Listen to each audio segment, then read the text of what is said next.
Hi, welcome to another episode of Hot Takes. And what I'm going to tell you now probably won't come as a surprise, but it will be anger inducing, I think. We're talking about those various areas where the gangs were running rife and the police appeared to be doing nothing.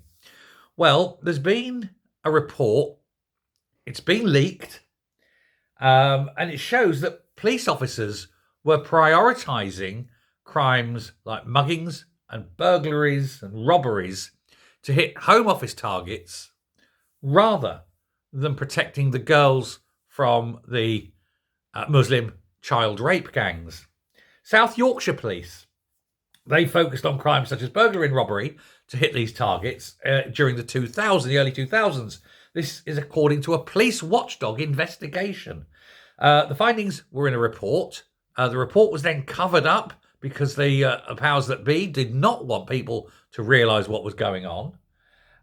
It was covered up by the Independent Office for Police Conduct, the IOPC, and it was never, ever published because the content was explosive, shall we say. The findings would anger people, so they thought best to not reveal them. Now, the report has been seen by the Daily Telegraph. It said that targets by the Home Office were very prescriptive, and that vehicle crime, robbery, burglary crimes were seen as a priority, which constabularies were assessed in. They weren't being assessed in the protection of children from being raped. Goes to show that, yes, it was more important they caught a burglar than a child rapist, because burglars tended to be white, I suppose, whereas child rapists tended not to be. That seemed to be the thinking behind this, and they didn't want to exacerbate social issues. They were used as a national key performer for police forces, and it was identified as the reason that child sexual exploitation was never a high priority. Now, the IOPC report came to light after a complaint from Youth Services Manager Jane Senior, who helped bring to light the young girls who were victims of these rape gangs in Rotherham. The former police officers said in the IOPC that child sexual exploitation was never, ever brought to their attention, and they reject claims that performance targets made them turn a blind eye. But that, of course, is clearly bunkum now that the report has revealed that that's exactly what was going on.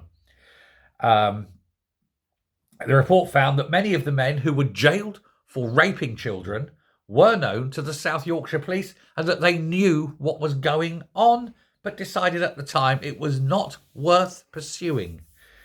From as early as 2001, the words here, named perpetrators of child rape and their victims were discussed at meetings. Officers failed to act, and the same individuals continued abusing children until they were convicted in 2016. All of them now are back on the streets, and I'm sure many of them are still abusing children.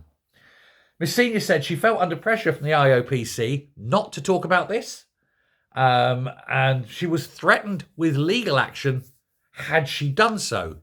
And she was threatened by senior police officers. So senior police officers knew what was going on and were threatening people who even wanted to dare to talk about it, because they knew those senior police officers were scared for their jobs, because they too would have been caught up being the ones that were instigating the protection of child rapists. Georgina Halford-Hall, Chief Executive of the Whistleblowers UK, said the report failed to hold anyone to account for the failures which led to the scandal. She said a national inquiry should be carried out by a new independent body called the Office of the Whistleblower. And asked why the report was never published, an IOPC spokesman pointed to Operation Linden, a separate inquiry into grooming in Rotherham, which was published in 2022. Oh, that one looked, that was being published. We don't need to publish our one. Bullshit, you need to publish them all of them. And every single person must be named, shamed, prosecuted, and jailed. But not just jailed for, they covered it up. Jailed for covering up each one of the 50 or 100,000 rapes of children, and send them to jail for the remainder of their shitty lives. Every single one. Senior police officer, Nick, put in jail forever. Although being a senior police officer, he won't be in jail for long, will he? If you get my drift. And that's before you actually do deal with the perpetrators. Every single one of them, I would suggest guillotining the front of them, making them eat whatever they cut off, and then kicking them back out to whatever shithole they came from. Start doing that to all of them, and let's see how Britain improves remarkably quickly overnight. It's the only way to deal with it.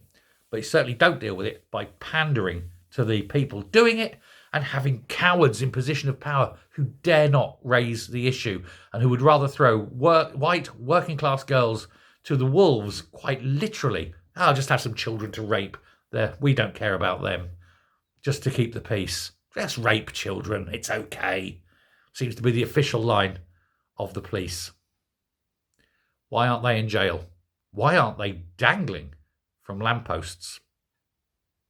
Thanks very much. Goodbye.